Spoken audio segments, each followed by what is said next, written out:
시편 103편을 찾아보겠습니다. 시편 103편 19절과 20절 말씀을 보겠습니다.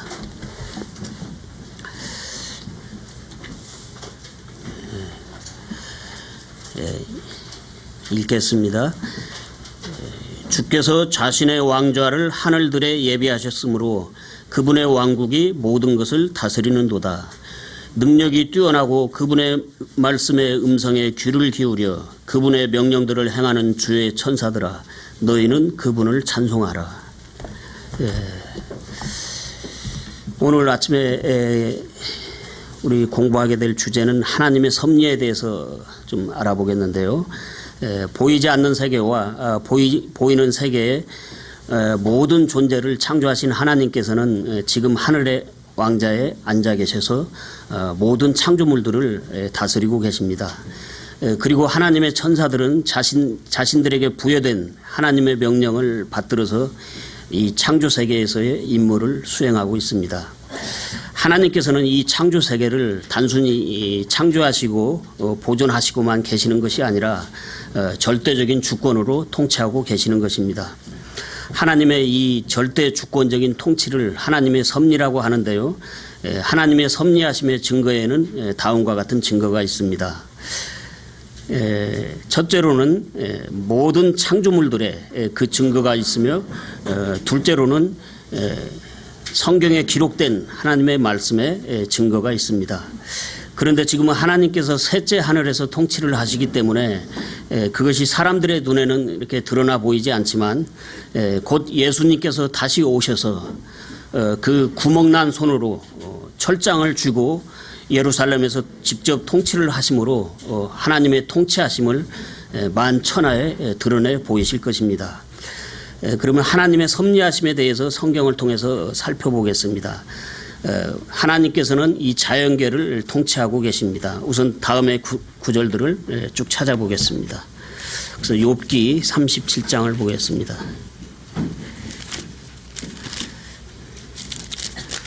(37장) 6절에서 13절입니다. 그분께서 눈에게 이르시기를 너는 땅 위에 있으라 하시며 자신의 힘에서 나오는 적은 비와 큰 비에게도 그와 같이 하시느니라. 그분께서는 모든 사람의 손을 봉하사 모든 사람이 자신의 일을 알게 하시느니라. 그때 짐승들은 굴에 들어가 자기 처소에 머물며 남쪽에서는 회오리 바람이 오고 북쪽에서는 추위가 오며 하나님의 숨에 의해 서리가 내리고 물들의 너비가 줄어드느니라. 또한 그분께서 물을 뿌리심으로 빽빽한 구름을 지치게 하시고 자신의 밝은 구름을 흩으시는도다. 구름이 그분의 계획대로 두루 돌아다니나니 이것은 그분께서 땅에서 세상의 표면 위에 떠있는 구름들에게 명령하시는 것을 그것들이 다 행하게 하려 함이라. 혹은 바로잡는 일을 위하여 혹은 자신의 땅을 위하여 혹은 긍휼을 베풀기 위하여 그분께서 그것을 오게 하시느니라. 다음에 38장 1절에서 42절까지인데요. 욥기 22절에서 27절만 읽겠습니다. 22절에서 27절까지입니다. 내가 눈이 있는 곳간에 들어간 적이 있느냐? 혹은 내가 우박이 있는 곳간을 본 적이 있느냐? 내가 고난의 때와 전투와 전쟁의 날을 대비하여 그것을 남겨두었느니라. 빛이 어느 길로 갈라져서 동풍이 땅 위에 흩어지게 하느냐? 누가 넘쳐 흐르는 물을 위하여 물길을 갈라놓았으며 혹은 천둥의 번개가 다닐 길을 갈라놓아 그것으로 하여금 아무도 없는 땅과 아무도 거하지 않는 광야에 비를 내리게 하며 황폐하고 피폐한 땅을 흡족하게 하고 연한 채소로 하여금 싹을 내게 하였느냐? 비에게 아버지가 있느냐? 혹은 이슬방울은 누가 낳았느냐? 얼음은 누구의 태에서 나왔느냐? 하늘의 흰 서리는 누가 생기게 하였느냐? 그 다음에 풀들은 돌로 숨긴 것 같이 숨겨져 있고 물이군요. 죄송합니다.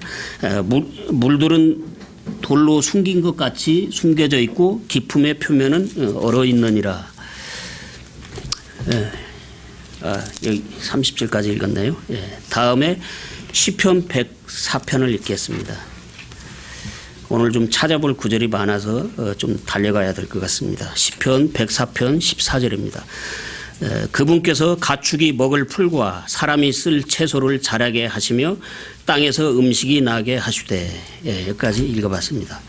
하나님께서는 자연계를 그분의 절대적인 주권으로 다스리고 계시며 사랑과 징벌의 수단으로 자연을 다스리고 사용하고 계십니다.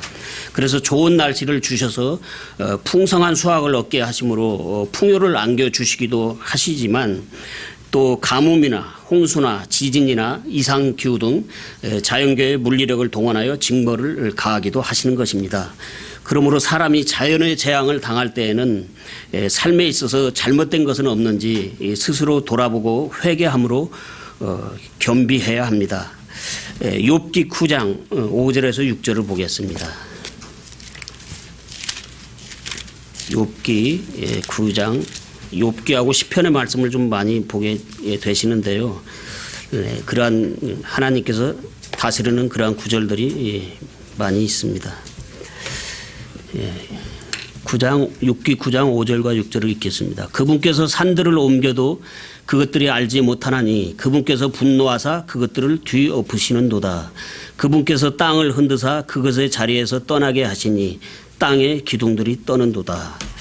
2011년 3월 11일에 동일본 대지진이 일어났죠. 그때 70대 초반에 어떤 노인이 하나님은 없다고 해서 이제 제가 하나님은 살아계신다고 했더니 하나님이 어디 있냐고 그렇게 코웃음을 치던 것이 기억이 납니다. 그런데 어디 그 노인뿐이겠습니까? 수많은 불신자들의 그와 같은 반응을 볼 수가 있는데요. 실로 재앙을 만나게 되면 사람들의 마음은 그와 같이 더욱더 강팍해지는 것을 볼 수가 있습니다. 그와 같은 재앙이 닥치면 악하고 불의한 자들이나 어린이나 좀 착하게 사는 사람들이나 모두가 피해를 당하기 때문에 그들은 그와 같은 하나님의 섭리에 대해서 도무지 이해할 수가 없으므로 그런 불공평한 하나님이 어디 있냐고 항변을 하는 것인데 그 이유는 하나님의 의보다 인간인 자신이 더 의롭다고 생각을 하기 때문입니다. 그러나 우리 하나님께서는 그 어떤 인간보다도 의로우실 뿐만 아니라 공평하시며 균등하게 일을 하시는 분입니다. 마태복음 5장 45절을 보겠습니다. 마태복음 5장 45절입니다.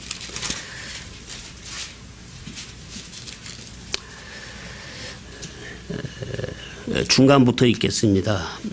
그분께서는 자신의 해를 악한 자와 선한 자 위에 떠오르게 하시며 비를 의로운 자와 불의한 자 위에 내려주시느니라.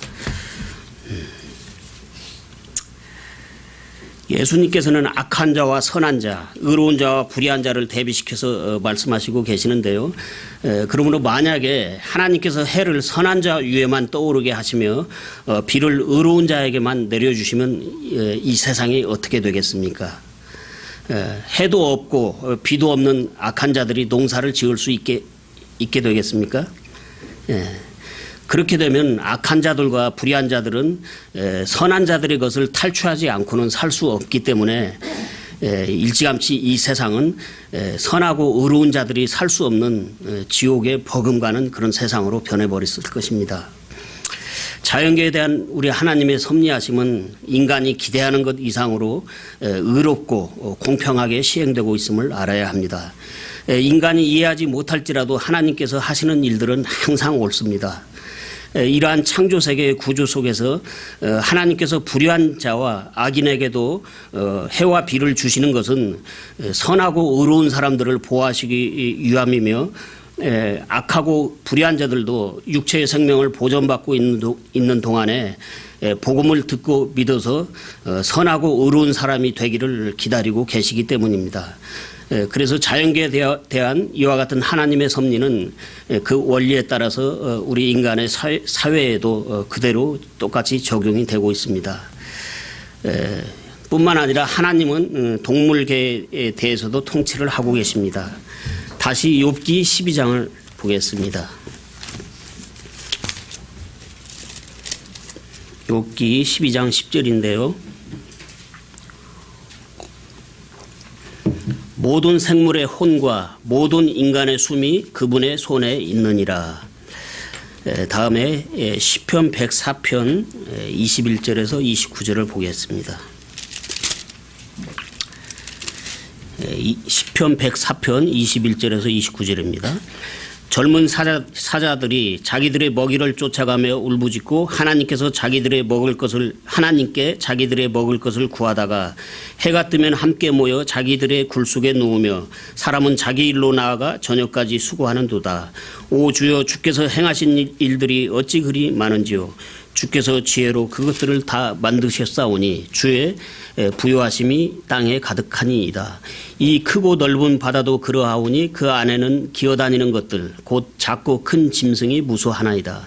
거기에는 배들이 다니며 주께서 만드신 그 안에서 놀게 하신 저 리워 야단이 있나이다. 이것들이 다 주께서 적당한 때에 자기들에게 먹을 것을 주시도록 주를 바라나이다. 주께서 그것들에게 주시면 그것들이 모이고 주께서 주의 손을 여시면 그것들이 좋은 것으로 채워지며 주께서 주의 얼굴을 숨기시면 그것들이 소동하고 주께서 그것들의 숨을 거두어 가시면 그것들이 죽어 자기들의 먼지로 돌아가나이다. 다음에 시편 147편도 보겠습니다.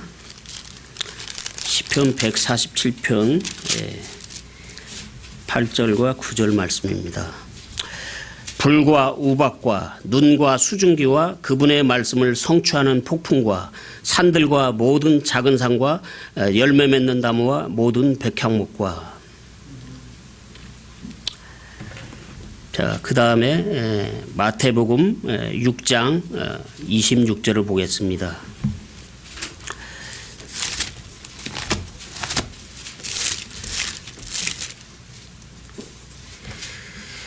공중의 날짐승들을 보라. 그것들은 씨 뿌리지도 아니하고 거두지도 아니하며 곳간에 모아들이지도 아니하되 너희 하늘 아버지께서 그것들을 먹이시나니 너희는 그것들보다 훨씬 더 낫지 아니하냐. 동물계도 자연계 안에 포함이 됩니다만 예수님께서는 아버지께서 허락하지 아니하시면 공중을 나는 참새 한 마리도 땅에 떨어지지 않는다고 말씀을 하셨는데요. 참새와 같은 하찮은 생명도 하나님께서는 지배하시고 주관하신다는 말씀입니다. 그것들의 생명을 붙잡고 계시는 하나님이시기 때문입니다. 그래서 TV를 보면은 동물의 생태계에 대한 그 파노라마가 펼쳐지고 있는 그런 프로그램이 있는데 초식동물이든 육식동물이든 날씨를 통해서 하나님께서는 그들의 생존을 이렇게 주장하시는 것을 보게 됩니다. 하나님께서는 날씨와 기후를 이용하여 동물들이 마시고 먹을 수 있는 물과 식물들을 제공하심으로 그 수많은 동물들을 기르고 계시는 것입니다.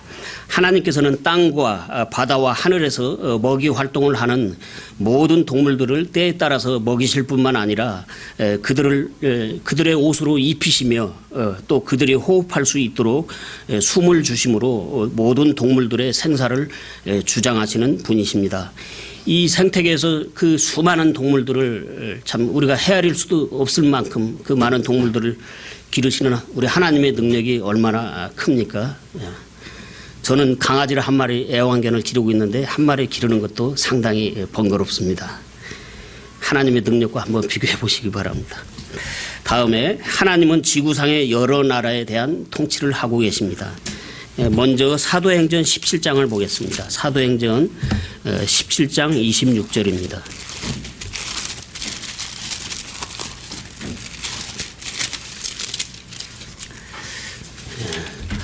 또 그분께서 사람들의 모든 민족들을 한 피에서 만드사 온 지면에 거하게 하시고 미리 정하신 때와 그들을 위한 거주의 경계를 정하셨으니 아담의 아담의 피로 모든 인류가 만들어졌다고 말씀하고 있는데요.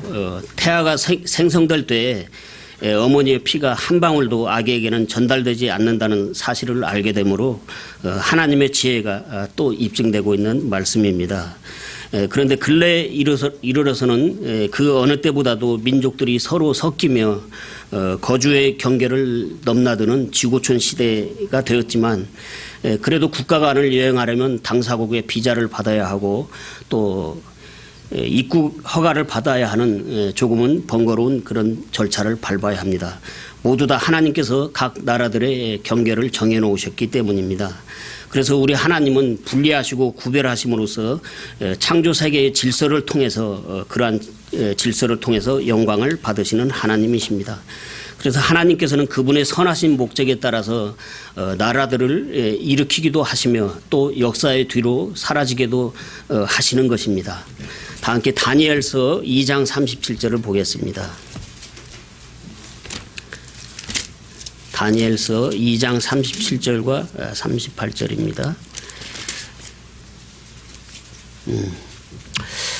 오 왕이여, 왕은 왕들의 왕이시오니 왕들의 하나님께서 왕에게 왕국과 권능과 세력과 영광을 주셨나이다.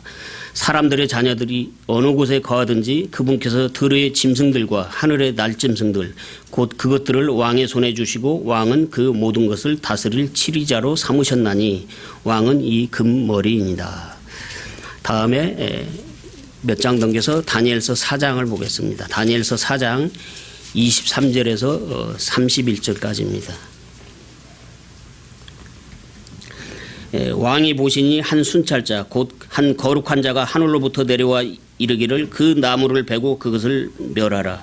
그러나 그것의 뿌리들의 그루터기는 땅에 남겨두되 쇠와 노띠로 매며 들의 연한 풀 가운데 있게 하라. 또 그것을 하늘의 이슬에 적게 하고 일곱 대가 그의 위로 지나갈 때까지 그의 몫이 들의 짐승들과 함께 있게 하라 하였나이다. 여기서 성경을 보면 보통 사람을 나무에 이렇게 비유를 해서 말씀하고 계시는데요. 이 느부갓네살 왕은 거물답게 아주 큰 나무로 이렇게 묘사되고 있네요. 여기. 다음 24절을 읽겠습니다. 오 왕이여, 그 해석은 이러하니이다. 이것은 내 주 왕위에 임한 지극히 높으신 이의 칙령이니이다. 곧 그들이 왕을 사람들에게 몰아내리니 왕의 거처가 들의 짐승들과 함께 있을 것이요 그들이 왕으로 하여금 소처럼 풀을 먹게 하며 하늘의 이슬로 왕을 적시리이다. 일곱 대가 왕의 위로 지나간 뒤에야 비로소 왕이 지극히 높으신 이가 사람들의 왕국에서 다스리시며 자신의 뜻대로 그것을 누구에게든지 주시는 줄 아시리이다. 또 그들이 그 나무 뿌리들의 그루터기를 남겨두라고 명령하였은즉 하늘들이 다스림을 왕이 안 뒤에야 왕의 왕국이 왕에게 확실히 돌아가리이다. 그런즉 오 왕이여, 나의 권고를 받으시고 의로 왕의 죄들을 끊어버리시며 가난한 자에게 긍휼을 베품으로써 왕의 불법들을 끊어버리소서. 그것이 혹시라도 왕의 평안함을 늘리리이다 하니. 그 다음에 이 모든 일이 느부갓네살 왕에게 임하니라. 12달의 끝에 그가 바벨론 왕국의 궁궐에서 거닐더라. 왕이 말하여 이르되 이 큰 바벨론은 내가 내 권능의 힘으로 건설하여 왕국의 집으로 삼고 내 위엄의 종교로 삼은 것이 아니냐 하며 아직 그 말이 왕의 입에 있을 때에 하늘로부터 한 음성이 내려와 이르시되 오 느부갓네살 왕아, 내가 이것을 말하노니 그 왕국이 내게서 떠났느니라. 바벨론 제국을 통치하는 권력자로서 하나님의 존재를 알지 못하는 느부갓네살 왕은 인간 세계에서는 최고의 권력을 가진 대제국의 통치자였지만은 그는 지극히 높으신 하나님께서 자신의 위에 계시면서 모든 것을 지배하시며 섭리하시고 계신다는 그러한 사실을 모르고 있었습니다. 결국 그는 짐승처럼 낮아지는 그런 굴욕과 그런 고난을 통해서 하나님의 통치를 경험하게 됨으로써 하나님을 인정하고 찬송하며 공경하는 사람으로 바뀌었습니다. 그 아래에 34절에서 37절을 보겠습니다.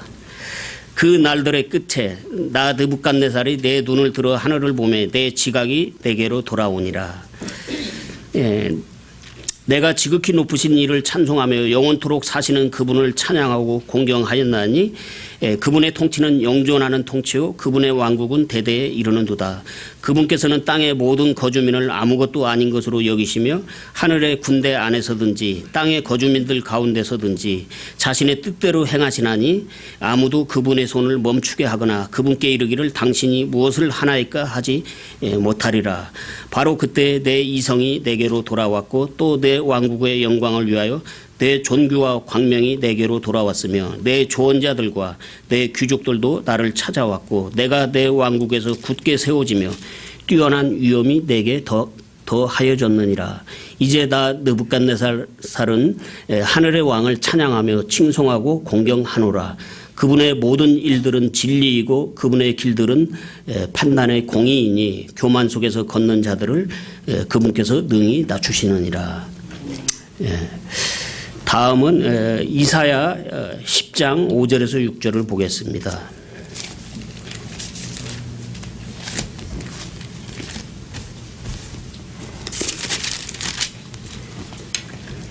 오, 내 분노의 막대기 아시리아 사람이여 그들의 손에 있는 지팡이는 내 경론이라.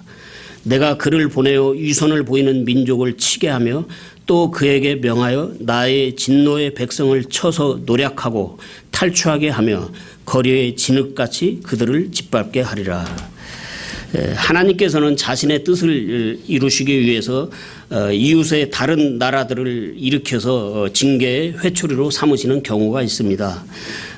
그래서 그 이웃 나라를 통치하는 호전적인 그런 왕도 물론 하나님께서 섭리하시는 가운데에서 그런 권력을 갖게 된 것입니다. 그 호전적인 이웃 나라의 왕이 우리나라를 침략하여 세상이 바뀌게 되면 우리는 다시는 정치적인 주장을 자유롭게 개진할 수 없을 뿐만 아니라 신앙의 자유를 허용하지 않는 그런 그 호전적인 집권자로 인하여 우리는 신앙생활을 할 수 없는 처지가 되어서 죽든지 아니면 꼼짝없이 그에게 굴복해야 합니다. 그러므로 여러분이 하나님의 은혜와 사랑을 맛보았으면은 현재 신앙의 자유가 보장되고 있음에 대해서 무조건 감사를 드려야 합니다. 건강이 됐든 자유가 됐든 그것을 누릴 때는 고마움을 모르다가 그것을 잃어버린 다음에야 그것의 소중함을 아는 것은 어리석은 자들이 겪게 되는 그런 비참한 말로입니다. 로마서 13장은 성도들이 정부와 권력자들에 대해서 어떻게 해야 할 것인지를 말씀해 주고 있습니다. 로마서 13장을 보겠습니다. 로마서 13장 1절과 2절의 말씀입니다. 모든 호는 더 높은 권력들에 복종할지니 하나님으로부터 나지 않은 권력이 없으며 이미 있는 권력들도 하나님께서 임명하셨느니라. 그러므로 누구든지 권력에 거역하는 자는 하나님의 규례를 거역하나니 거역하는 자들은 스스로 정죄를 받으리라. 이게 대단히 중요한 말씀인데요. 여러분은 혹시 나와 정치적인 그런 견해가 다르다고 해서 또는 사람들의 말이나 그럴듯한 유언비어에 현혹돼서 이 로마서에서 경고하는 하나님 말씀을 멀찌감치 밀어내고 정부와 유정자들을 마음으로부터 거역하고 비판하고 있지는 않습니까?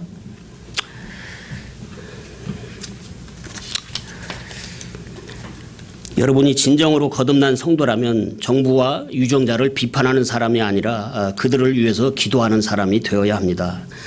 성경은 평안한 사회를 위해서 그들을 위한 기도를 하라고 했는데 그들을 위해서 기도하지 않는다면 이미 말씀드린 바와 같이 적어도 두 가지의 죄를 짓고 있는 것입니다.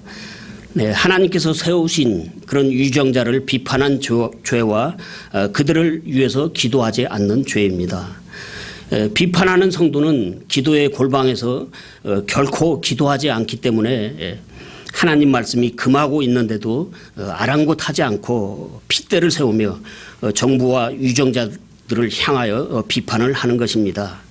이렇게 죄를 짓고 있는 줄도 모르고 정부와 유정자들을 비판하는 그런 어리석은 성도가 없기를 바랍니다. 예수님께서 사랑하시는 성도 여러분, 아침 일찍 말씀을 사모해서 이렇게 이 자리에 오신 여러분은 하나님을 사랑하는 그런 신실하신 분이라는 것을 저는 알고 있습니다. 신실하신 성도님들께는 이런 말씀이 해당되지 않는 줄도 알고 있습니다. 다만 이런 말씀을 드리는 이유는 여러분이 유정자들을 비판하는 분들이라서 그런 것이 아니라 정부와 유정자들을 비판하는 다른 성도들을 보시거든 그들을 설득해 주시라는 뜻에서 이런 말씀을 드렸습니다. 다음에 하나님은 모든 개개인에 대해서 통치를 하십니다. 초한지나 삼국지 등 역사를 다루고 있는 시대물들을 보게 되면 한 시대를 풍미했던 입지전적인 그런 인물들이 많이 등장을 하는데요. 사실과 픽션을 가미해서 그려놓은 이런 이야기에 사람들은 무척 흥미를 느끼게 됩니다. 옛날에 저도 수양대군과 한명회가 등장하는 조선 왕조 시대의 그 이야기를 다룬 그 역사 소설을 밤이 가는 줄도 모르고 날이 새는 줄도 모르고 밤새워서 읽은 적도 있습니다. 그러나 그런 이야기들은 오직 진실만을 다루고 있는 우리 성경의 파노라마에 비하면 아무것도 아닙니다.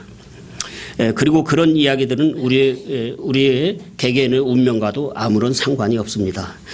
그러나 하나님 말씀이 기록된 성경은 전 인류의 역사뿐만이 아니라 인간이 헤아릴 수 없는 영원을 다루고 있으며 그 가운데서도 삼위일체로 계시며 온 피조세계를 창조하신 창조주 하나님께서 등장하시는데 인간이 저자인 여타의 책들과는 완전히 다른 성경은 하나님이 그 저자이십니다.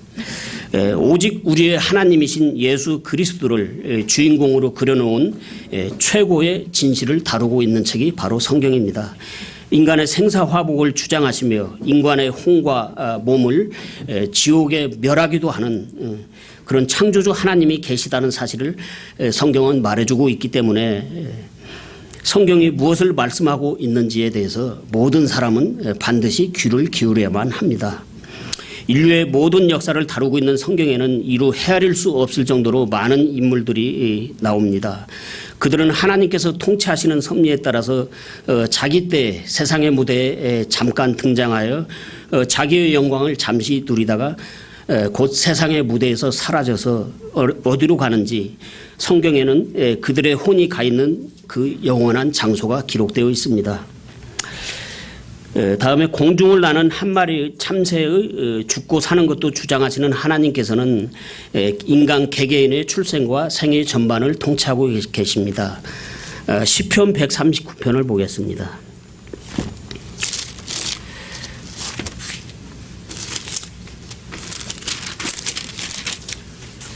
(139편) 13절에서 16절까지 읽겠습니다. 주께서 내 콩팥을 소유하셨으며 내 어머니 태에서 나를 덮으셨나이다. 내가 주를 찬양하리니 내가 두렵고도 놀랍게 만들어졌나이다.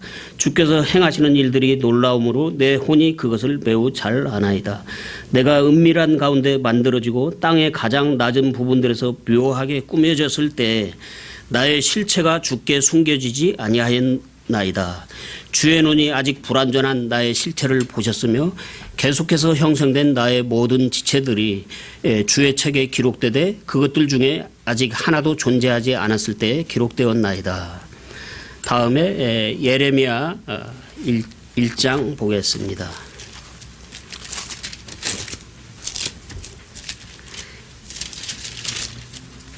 예레미야 1장 4절과 5절입니다. 그때 주의 말씀이 내게 임하니라. 이르시되 내가 너를 뱃속에 짓기 전에 너를 알았고 네가 태에서 나오기 전에 내가 너를 거룩히 구별하였으며 너를 민족들을 향한 대언자로 세웠노라 하시기에. 그 다음에 사무엘상 16장 1절을 보겠습니다.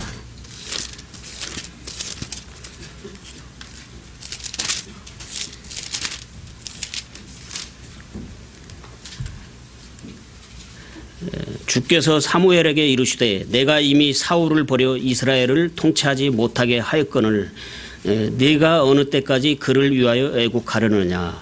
기름을 내 뿔에 채우고 가라. 내가 너를 베들레헴 사람 이새에게로 보내리니 내가 나를 위해 그의 아들들 가운데서 한 왕을 예비하였느니라 하시니. 우리가 어머니 뱃속에서 이 세상으로 나올 때 하나님께서 허락하셨기 때문에 숨길이 열려서 숨을 쉬게 된 것입니다.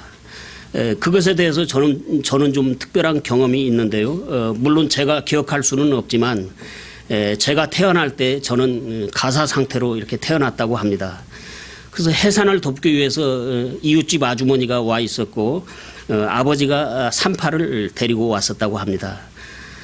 그런데 순산이 되지 않고 아주 애를 먹어서 아버지는 할 수 없이 이제 아기는 어떻게 돼도 할 수 없으니까 이제 저를 포기하고 그저 그 산모만이라도 살려야 한다고 그렇게 결정을 내렸는데 그런 상태에서 제가 나왔습니다. 제가 태어났는데 아기가 울지도 않고 숨도 쉬지 않고 죽은 아이처럼 이렇게 축 늘어져 있으니까 산파가 제 두 다리를 붙잡고 이렇게 거꾸로 들고 탈탈 털고 막 하면서 이렇게 조치를 취했는데 한 30여 분 만에 배에서 꼬르륵 하는 소리가 나더니 아기가 울더랍니다. 그래서 막혀있던 숨길이 이렇게 트인 것입니다. 하나님께서는 그 산파를 통하여 제 숨길을 열어주신 것이죠. 이뿐만이 아닙니다. 하나님께서는 우리를 사고나 위험으로부터도 보호해 주시지만 때로는 징계도 하시며 이 세상에서 저와 여러분의 삶의 모든 것을 통치하고 계시는데요. 하나님께서는 간혹 우리의 삶에 강권적인 방법을 통하여 개입하시기도 하시지만 대개의 경우 하나님께서는 주로 자연적인 방법에 의하여 또는 다른 사람이나 주변의 환경을 통해서 저와 여러분을 통치를 하고 계십니다. 그 다음에 하나님께서는 개개인의 성공과 실패를 주관하십니다. 그래서 이 부분에 대해서는 여러분의 관심도가 높으실 것으로 생각이 되는데요. 먼저 세 구절을 찾아보겠습니다. 시편 75편을 찾아보겠습니다.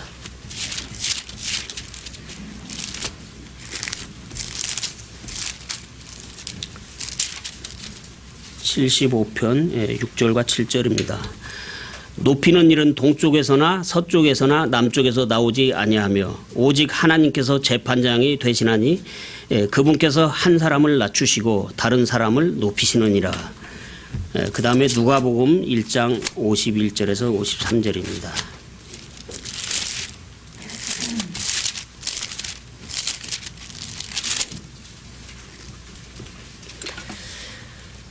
그분께서 자신의 팔로 힘을 보이사 자기 마음의 상상 속에서 교만한 자들을 흩으시고 강한 자들을 그들의 자리에서 끌어내리시며 낮은 지위에 있는 자들을 높이시고 줄인 자들을 좋은 것들로 배부르게 하시며 부자들을 빈손으로 보내셨도다. 다음에 사무엘상 2장 6절에서 8절입니다.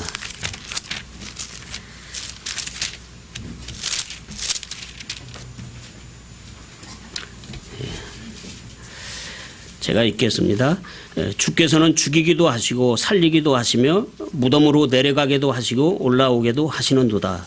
주께서는 가난하게도 하시고 부하게도 하시며 낮추기도 하시고 높이기도 하시는도다.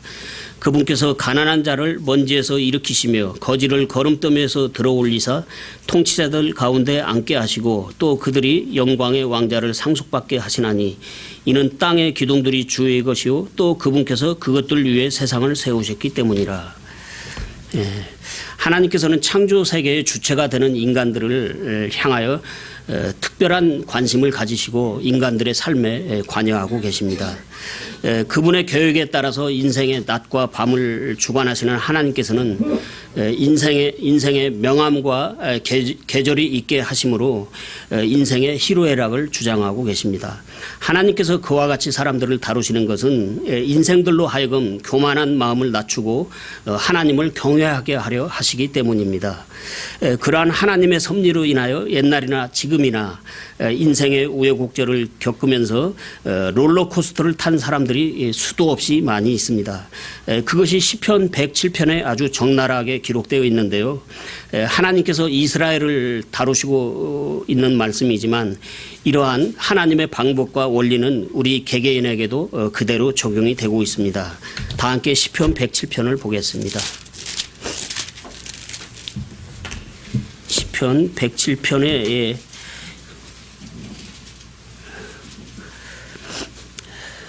전체 내용인데요. 시편 107편은 다른 설명이 필요 없이 읽는 것만으로도 우리 손에 땀을 주게 하는 그런 내용이 기록된 말씀입니다. 다 읽어볼 수는 없으니까 나머지는 여러분의 시간에 읽어보시고요. 23절에서 31절까지만 읽겠습니다. 23절에서 31절입니다. 배로 바다에 내려가는 자들과 큰 물에서 사업을 하는 자들 곧 이들은 주께서 행하신 일들과 기품 속에 있는 그분의 이적들을 보나니 그분께서 명령하사 폭풍을 일으키심에 그것이 자기의 파도들을 높이 일으키는도다. 그들이 하늘로 솟구쳐 타가 다시 깊음들로 내려가니 고난으로 인하여 그들의 혼이 녹는도다. 그들이 이리저리 구르고 술 취한 자처럼 비틀거리며 어찌할 바를 모르는도다. 그때 그들이 고난 중에 주께 부르짖음에 그분께서 그들을 그들의 고통에서 데리고 나오시며 폭풍을 고요하게 하심으로 그것의 파도들이 잔잔하게 되는도다. 파도들이 조용함으로 그때 그들이 즐거워하나니 이처럼 그분께서 그들이 원하는 항구로 그들을 데려가시는도다. 오 사람들이 주의 선하심과 사람들의 자녀들에게 행하신 그분의 놀라운 일들로 인하여 그분을 찬양하기 원하노라.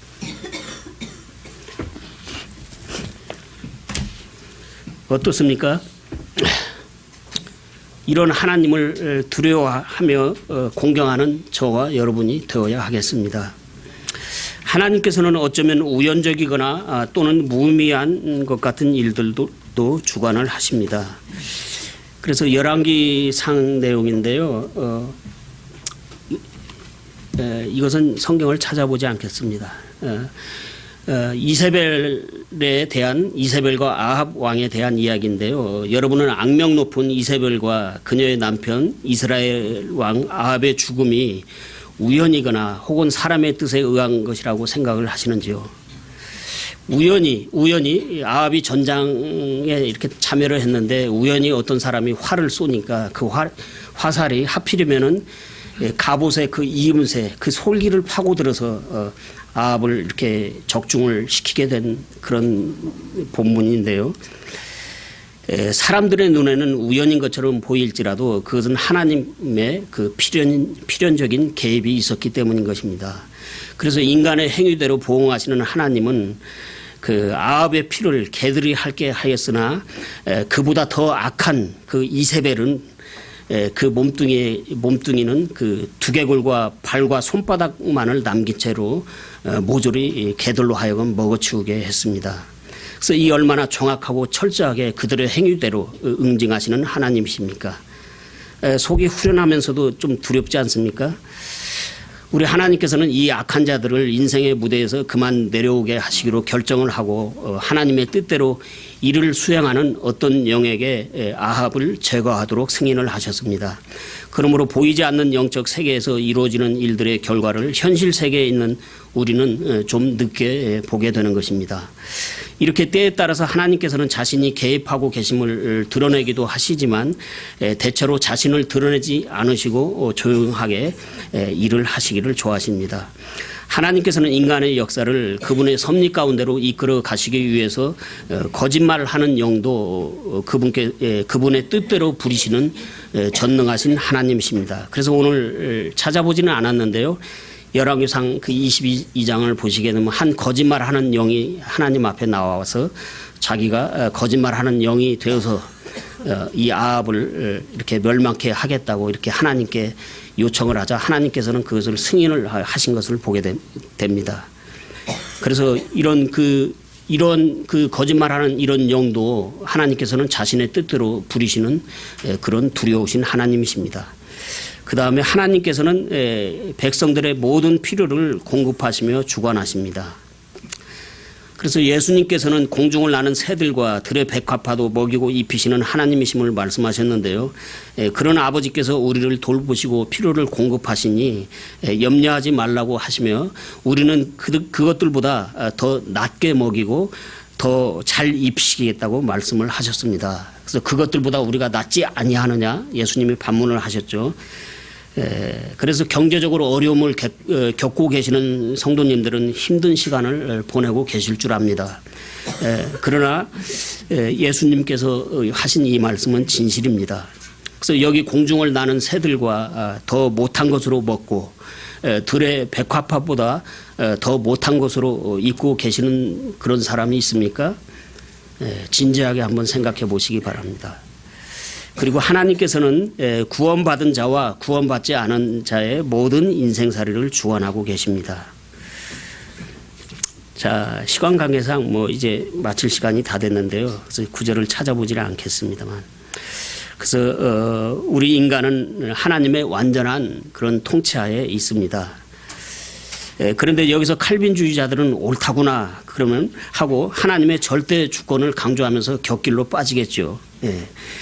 그러나 모든 것이 하나님의 완전하신 그 통치 아래에 있다고 해서 그러한 사실이 인간의 책임을 면제해 주는 것은 아닙니다. 저와 여러분은 오히려 그런 사실 앞에서 다시 한번 마음의 옷깃을 여미고 하나님을 두려워하며 그분을 공경해야 합니다. 그다음에 하나님의 섭리가 지향하는 목적이 있는데요. 제가 그 세 가지 주제를 좀 다뤄놨죠. 그래서 하나님께서는 창조물들이 행복하게 사는 것을 원하시는 것입니다. 그래서 하나님께서 섭리하고 계시다는 그런 증거를 우리 인간들에게 보여주심으로써 우리 인생으로 하여금 하나님을 경외하게 하며 또 그 가운데서 기뻐하며 만족하게 하는 그런 삶을 누리기를 원하시는 것입니다. 그래서 모든 인간들은 이러하신 하나님의 선하신 의도를 반드시 알아야만 합니다. 구절들은 여러분이 한번 찾아보시기 바랍니다. 그래서 또 두 번째로는 하나님의 섭리가 지향하는 목적은 사람을 구원하여 하나님의 백성으로 삼는 것이 되겠습니다. 그래서 이 세 구절도 하나님께서 디모데전서 2장 4절은 하나님 그분께서는 모든 사람이 구원을 받고 진리를 아는 데 이르기를 원한다는 그런 말씀이죠. 그래서 출애굽기 19장도 같은 맥락에서 보시면 됩니다. 하나님께서 이스라엘 백성들을 구원하시기 위해서 이집트를 내려치시고 그 이스라엘 백성들을 자신의 특별한 보물로 이렇게 삼으셨다는 그런 내용인데요. 우리도 예수 그리스도 안에서 하나님의 특별한 보물이 되었습니다. 그래서 이 모든 것은 하나님께서 섭리하신 가운데서 이루어진 그런 일들입니다.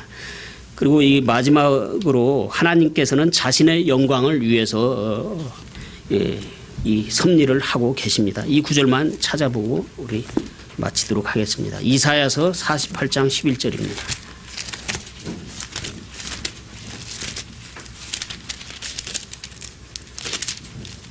이사야 48장 11절입니다. 내가 나를 위하여 곧 나를 위하여 그것을 행하리니 어찌 내가 내 이름을 더럽히리요 나는 내 영광을 다른 자에게 주지 아니하리라. 그래서 오늘 여러분이 공부하신 그 모든 말씀의 결론이 되는 말씀이 되겠습니다. 그래서 하나님께서 오래오래 참으시며 그와 같이 섭리를 하시는 목적은 마침내 우리 하나님께서 모든 영광을 받으시기 위해서였던 것입니다. 그래서 하나님께서 영광을 받으셔야 하는 것은 지극히 타당하고 그것이 옳은 일이기 때문입니다. 그래서 영광과 존귀와 경배를 받으시기에 합당하고 합당하신 우리 하나님을 높이 찬송합니다. 이것으로 마치겠습니다.